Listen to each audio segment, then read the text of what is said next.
खबर गरियाबंद से है, जहां घरेलू विवाद के चलते भाई ने अपनी बहन के सिर पर कुल्हाड़ी के मुठ से वार कर दिया, जिसमें बहन गंभीर रूप से घायल हो गई, जिसे इलाज के लिए छूरा सामुदायिक स्वास्थ्य केंद्र में भर्ती कराया है, जहां उसका इलाज जारी है।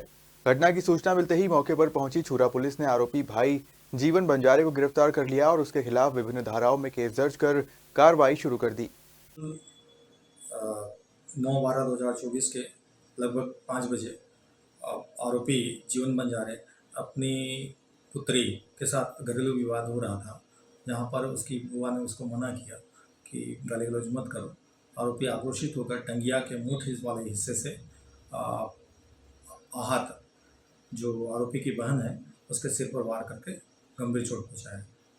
आरोपी धारा 307 BNS की धारा जो है 109, 296, 115(2) के तहत अपराध पंजीबद्ध कर न्यायिक रिमांड पर जेल भेजा गया है।